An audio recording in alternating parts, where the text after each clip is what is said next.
say to you. If I don't say the words, then maybe it's not true. And it feels alright when they come and say to you, you're the only thing that makes us. Good evening, I'm Steve Wraith. And I'm Malcolm MacDonald. I'm John Gibson. And this is NUFC Matters.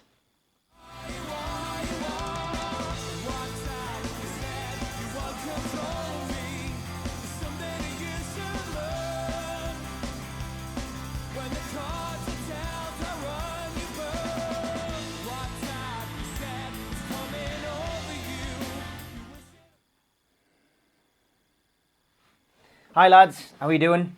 Good. Well, Steve, thanks. And let's start the show with Liverpool last week. Predictions last week. I'm not going to blow my own trumpet, lads. I was right. I was right. Shall I blow it for 3-1, of course, the scoreline. Not embarrassing. Not a hammering. Would you like to tell everybody what you predicted? I predicted Newcastle United would score and they would lose 3-1. So yeah, Mystic Steve strikes again. It'll be interesting at the end of the programme to see what you say about tomorrow. I've got it. I'm will. all focused. What was your overall feeling about the game, Malcolm? First. Well, to be honest, I thought Newcastle played a lot better than I expected, and Liverpool were their highly imaginative, predictable selves that they will always conjure up terrific goals. Yeah. That are almost impossible to defend against. Yeah.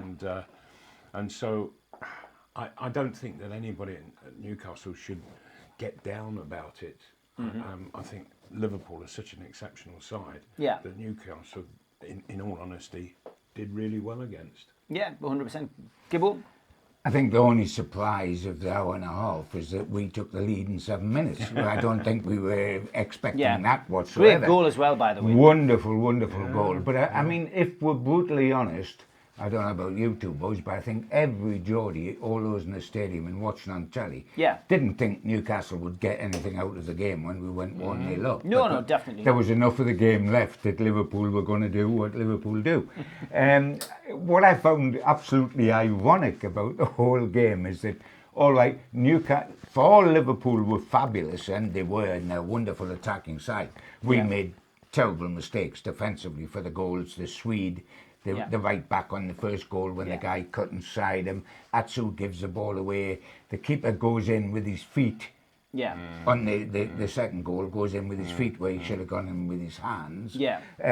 So that was disappointing, the way we gave away the goals. But wasn't it, what really I found ironic of the whole thing was the fact that the very next game in midweek, Liverpool, invincible, this wonderful side, lose in their first Champions League match of the season as champions, and they give away 2 goals in Napoli. They didn't put a foot wrong defensively against us, but they give away the goals in the way we did against them. They give them away against Napoli. It's funny because we played Tottenham, we played Arsenal, we played Liverpool, and none of them have looked on top form. And you just have that feeling that we got the win against Spurs, but we could have got something out of the Arsenal game. We could have got something out of the Liverpool game, even though it was at Anfield. But isn't it a lot more? I think you're right, but it's a lot more worrying for me that we didn't get anything out the Norwich game, and that we only got a draw at home to Watford. That's what bugs me. We expected to lose to Liverpool. We thought we might well lose to Spurs. We thought we might be held to a draw by Arsenal, but get something. But Norwich and Watford, and this is what Brighton means, of course, which we'll be talking about later on. This is what Brighton means tomorrow. The games Newcastle have got to do something. They haven't. Yeah, exactly, 100%. Also, that I just get the feeling that the Newcastle side, we can see that, hey, they're doing really well against these much better sides. I'm not so sure that the players realise that as much as we see it. And that they always seem to, as if they need a boost. Even when they're battling hard and they're holding Liverpool and what have you, they even go a goal ahead. And I just get that feel that Newcastle then just put that little bit extra in. Boy, they could really surprise the world. But they don't seem to have the oomph to go and get it. Yeah. And I think it's there. I really do feel that it's there, but the Newcastle players, they're not seeing it. And I wish they would. Let's talk a little bit about something that's annoyed Newcastle fans this week, and it's fixtures. Fixtures have been moved. In particular, a Villa game, which a lot of Newcastle fans were looking forward to, has now it's a big fixture to Newcastle fans. Of course it is. Villa, bit of history between them and fans, and Newcastle yes. going down there and getting relegated and all the banners. So there. that game was something that people were really looking forward to, and now it's been moved, by the powers that be.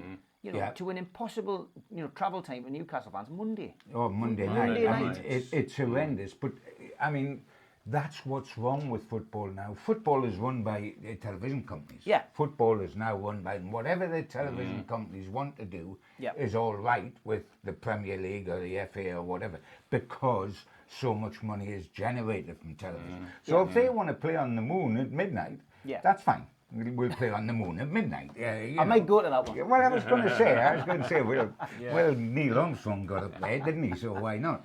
But it is like that, and incredibly for Newcastle. And I know we are geographically out on a limb here. Any journey can be a long journey for Newcastle. Until the Sunderland derbies come back. May that be pretty quick. Thank you very much.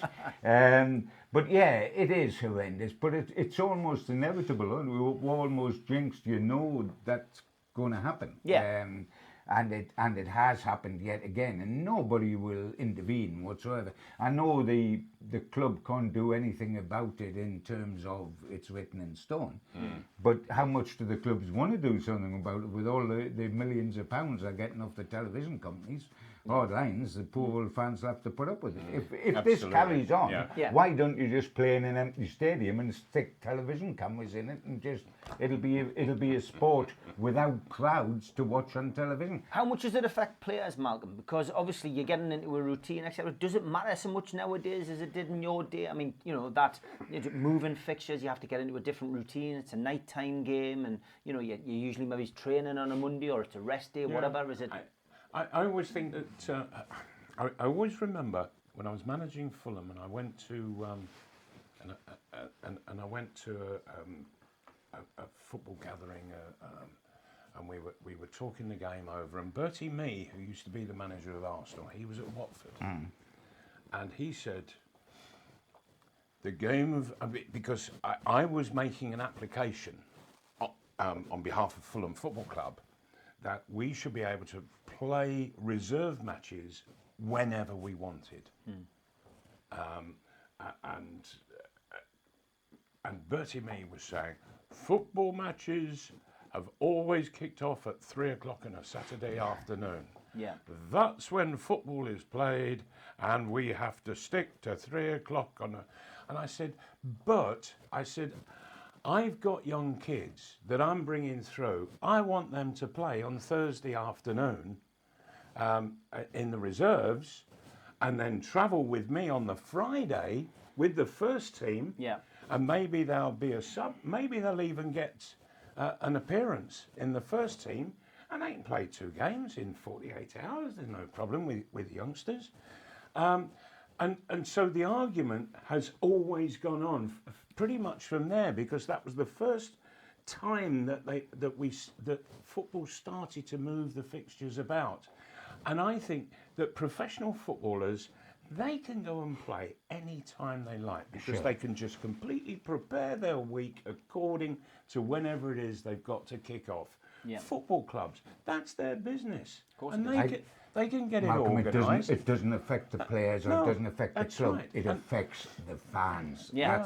Because they work. They've got jobs all day long. Sure, and it's always the fans that will suffer by this. And it's the fans that make the game, because the atmosphere they generate make the game fabulous. 100%. There's absolutely no point. I mean, if you take the night cup nights back when you watch Olympiacos in the Champions League playing against Spurs, the fans were absolutely fabulous. They made the match, what could have been a very dull, average match, they made it into something worthwhile because they were crazy. Look at what Newcastle fans did with the War Flags campaign. You know, the money that was ploughed into that and the atmosphere that it created for the big games, all of those wonderful displays which have now been lost because of, you know, the fans, those fans' feelings towards the owner.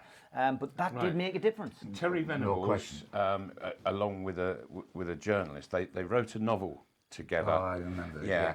And the novel was called "They Used to Play on Grass." Right. Okay. I think I've heard of it. Yeah, I've never read it, but I've heard of it. I think might have been the Yes, journalist. and what they did was they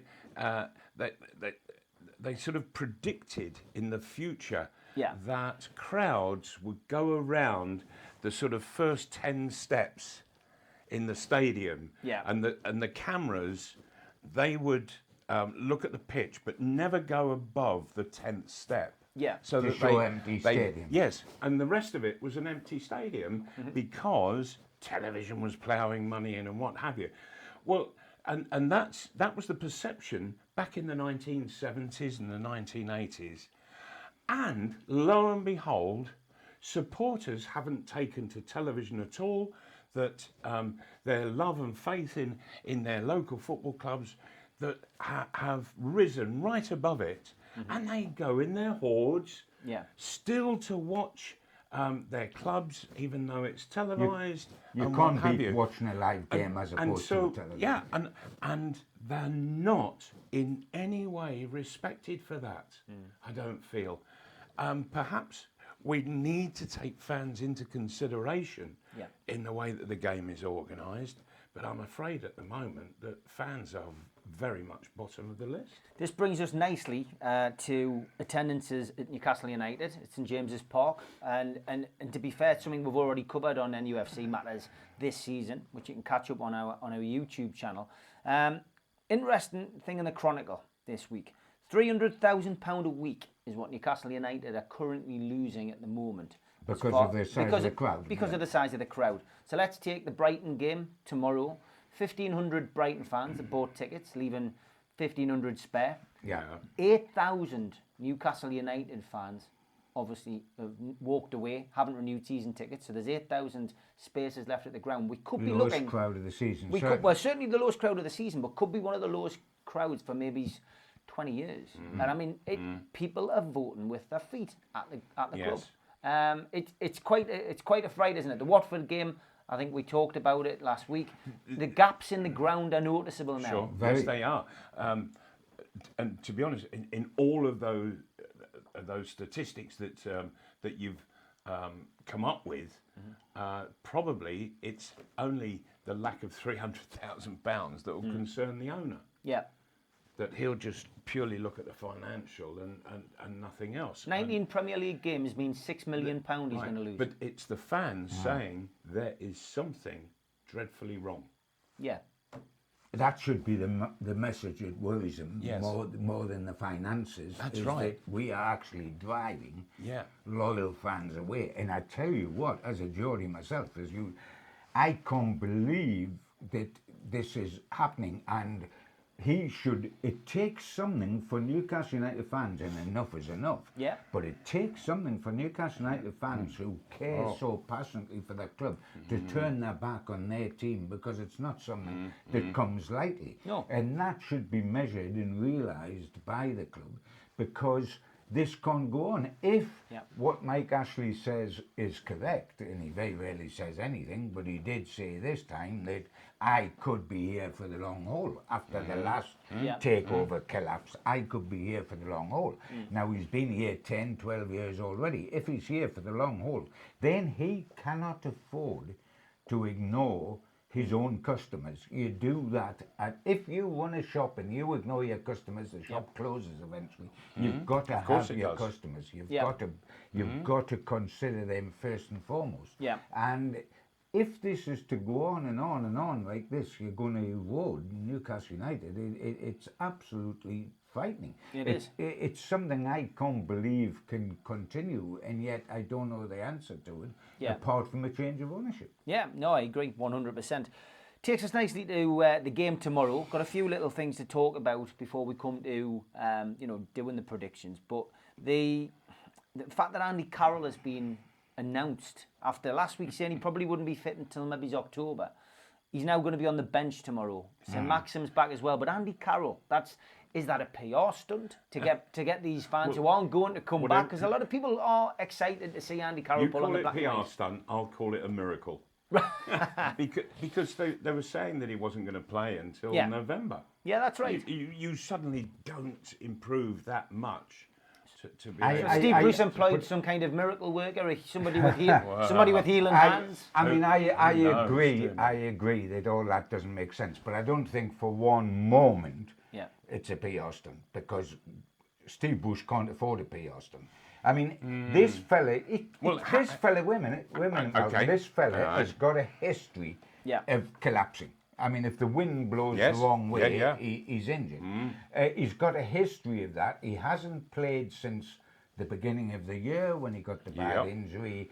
He can't afford, either him personally or Steve Bruce can afford Andy Carroll to come back tomorrow, to come on after 60 minutes and go off at 82 and be out for another 4 weeks. That would be the most horrendous publicity that's absolutely possible. 100%. I think it's more of a desperate gamble that we need to win this game. We could well be at 75, 80 minutes, 1-1 or 0-0, and what do we do? Now, if you then throw Andy Carroll on, for me, a couple of things happen immediately. The first one is that the crowd becomes suddenly interested again, because it's local boy comes home. The second is he'll launch himself like a missile at absolutely everything that comes into the box, because that's the way he plays. And so he will make a physical impact on his return to the side. The question is, can that be turned into goals, and can it be turned into him retaining fitness over a period of time? And I'm not talking about can it be turned into goals like against Brighton. Can it long term be turned into a significant number of goals to keep Newcastle up? And can he be fit? They're the huge question marks against him, because in the 8.5 years since he left Newcastle, Steve, he has never reached double figures in league goals in 8.5 years. Yet Steve Bruce at his press conference this week said that Andy Carroll is one of the best strikers in the league. If only he hadn't been injured, he would have proved that. If only he wasn't 856, he would score the winner for us tomorrow. There's plenty of onlys.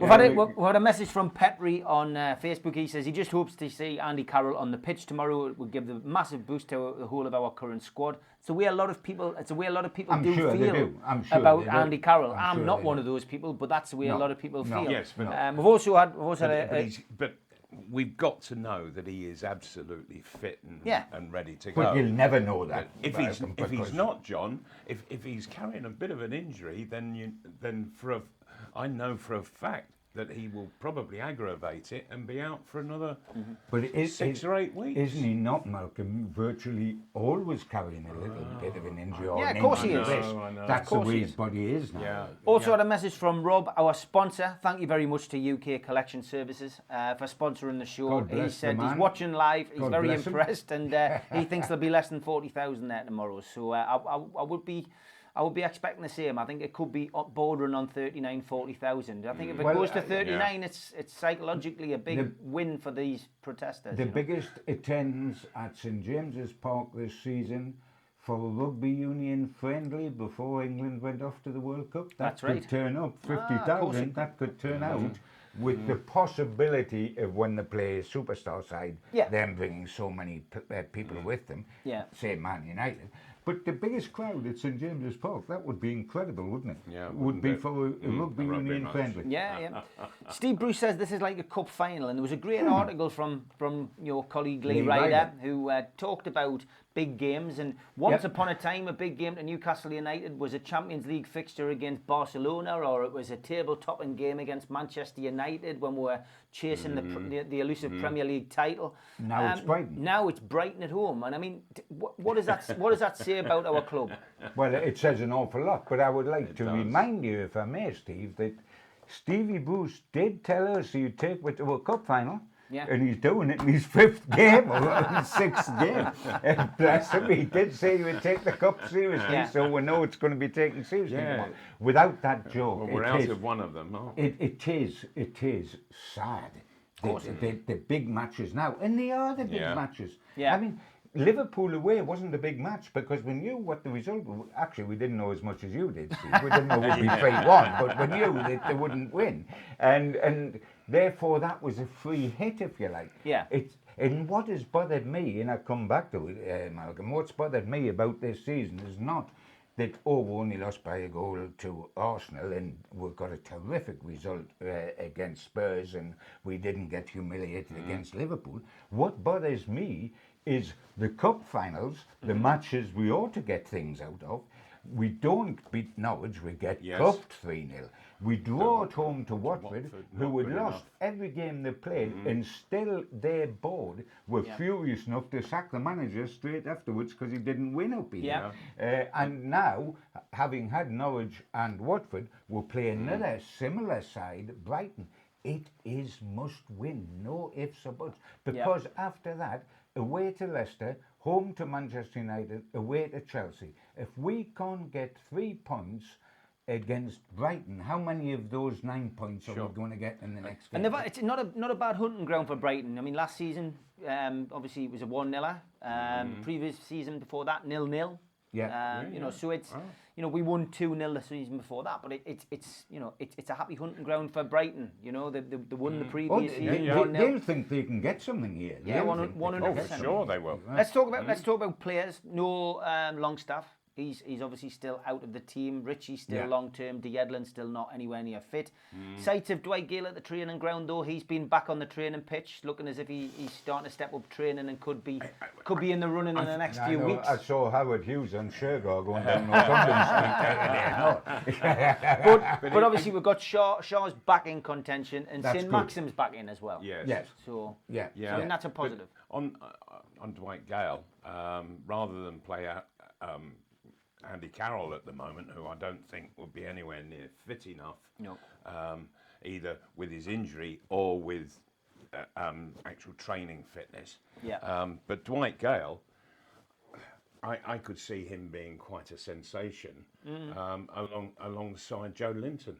Right, yeah, a big really one and a little one. Yeah, and Dwight Gale running off and around, and Joe Linton just getting little touches on. Because Almiron doesn't get there. He just doesn't get there at all. And he's wanting to come back into midfield, and he wants to play little tippy tappy with his teammates and get a smile on their face. And that's not good enough. Whereas Dwight Gale, he's just Mr. Efficient. He just gets into the box, one touch, thank you very much, sticks it in the corner. But he's more a championship player, Malcolm, isn't he, than a Premier League player? John, I've always said that he is a brilliant championship player. And I've got a feeling that, I would love him to absolutely prove me wrong, but I think that in his head, he's saying the Premiership's too much for me. Steve Moorhead on Twitter said basically they need to raise the game. Newcastle United tomorrow. They can raise the game for the big boys, but they need to do it for the bread and butter matches. That'll decide our fate at the end of the season. And he's from Canada. Thanks for tuning in, Steve. But he's right, isn't he? Canada, right? Yes, he is right. I mean, totally correct. And that's what concerns me, Steve, is when the pressure is on. You see, I don't think the pressure's on against Liverpool or even away to Spurs. That's right. The pressure is now, and can they handle the pressure? And mentally, how they should be looking at it is, okay, well, we're not going to get much against the big boys, but we target Norwich, we target Watford. And I'm not so sure that that's getting into the psyche of the players, that that's what they've got to be doing. And anything they do get, like the win against Tottenham, wow, that's a great bonus. Exactly. Absolutely. But at the absolutely at the moment, it's against Norwich, I thought I saw a bit of fear in the Newcastle side. 100%. Yeah, and against Watford, the two sides played just about identical positional teams. Yeah. And Watford, it came easy. Newcastle, dear me, did they labour with that sort of 5 at the back. It was and it was hard work, and they couldn't find the pass, they couldn't make the pass, and yet Watford, they were ever so slick, and you think, well, how have Watford not got a point yet so far this season? When they were playing like that, and you think, well, yeah, but they haven't played Newcastle until today. Exactly. I mean, I think tomorrow will basically come down to 2 things. Yeah. First of all, who will score the goals for us to win? Who will actually physically put the ball in the net? We've got 4 goals. The top scorer is joint with 1 goal each. Atsu hasn't scored, Almiron hasn't scored. Who will score the goals? And then who will win the tactical battle between Steve Bruce and Graham Potter, the new guy that's taken over from Chris Hughton? Very different sort of managers. Bruce is old school, and nothing wrong with that. I don't mean that as a criticism whatsoever, but he's come up the traditional path. Potter has done the exact opposite. He's managed university sides, he's managed the Ghanaian women's side, he managed in the 3rd tier in Sweden, and revolutionised the way they were training, took them to drama nights and all this. Yeah, that's right, he did, yeah. And now he's come via going to Swansea, he's come to Brighton. He changes tactics regularly, 20 minutes in from a 3 central defenders, flat back 4, and then changes them again during the second half. He is a totally different sort of manager. He's a gamble. There's no question about that. The man is a huge gamble, but it could backfire. Confuse Newcastle tomorrow. It'll be interesting to see. For me, I want to know who's going to score our goals, because I'm not certain we've got somebody we can rely on. Secondly, I want to know Bruce v. Potter. What's going to be the outcome there? Malcolm, your prediction for tomorrow's game? They've got to go all out and start scoring some goals. Yeah. I'm going to go for a 2-1 victory to Newcastle. Right, okay. Gibbo? Well, after you've shown us up regularly, you've got the 1-1 against Watford as well, you so-and-so. I've got fear every time Newcastle don't play a good side. I've got fear. But I think they'll win tomorrow only just by a single goal. But whether it's 2-1 or 1-0, I'm not going to give you the satisfaction, Mr. Tell me. Did you ever think that you'd find yourself, John, saying, oh, Newcastle United, they'll just sneak ahead of Brighton? Yeah, I didn't when I was a starry-eyed kid, but I've supported Newcastle for so long, I never think any different now. But well, my prediction is a 2-1 win for Brighton and Hove Albion tomorrow. Oh, come on. I can see Steve. Newcastle United getting a goal early doors, and I can see Brighton scoring 2 goals tomorrow. So I'm going for a 2-1 win for Brighton. Oh, well, you've just ruined my evening. I'm Thanks sorry. very much for that. I'm delighted. I'm deciding now whether to go to the match or not. And if it comes true, the team will destroy your day tomorrow. Oh, well, thanks very much, Malcolm. Well, delighted. Maybe I'll be here next week if I'm still alive. We will be here next week. We're going to be trying something a little bit different. We're going to be going out live to Scotswood Social Club. Myself, Malcolm and John and the camera crew. We've got a live event which we're going to have broadcast from the Scotswood Social Club. So you'll be able to interact, but so will the audience. So something a little bit different from us. And we've got to try it. Yeah, this week we're going to play out with a Scottish band called the Shambolics, who I was watching last night. Mr. Alan McGee, who is the manager of Oasis, manages this band. Check them out on Facebook and on Twitter. But for me, it's good night. And it's a good night for me, I have to say. And good night. Keep the faith despite what Mr. Wade tells us. That's right.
till an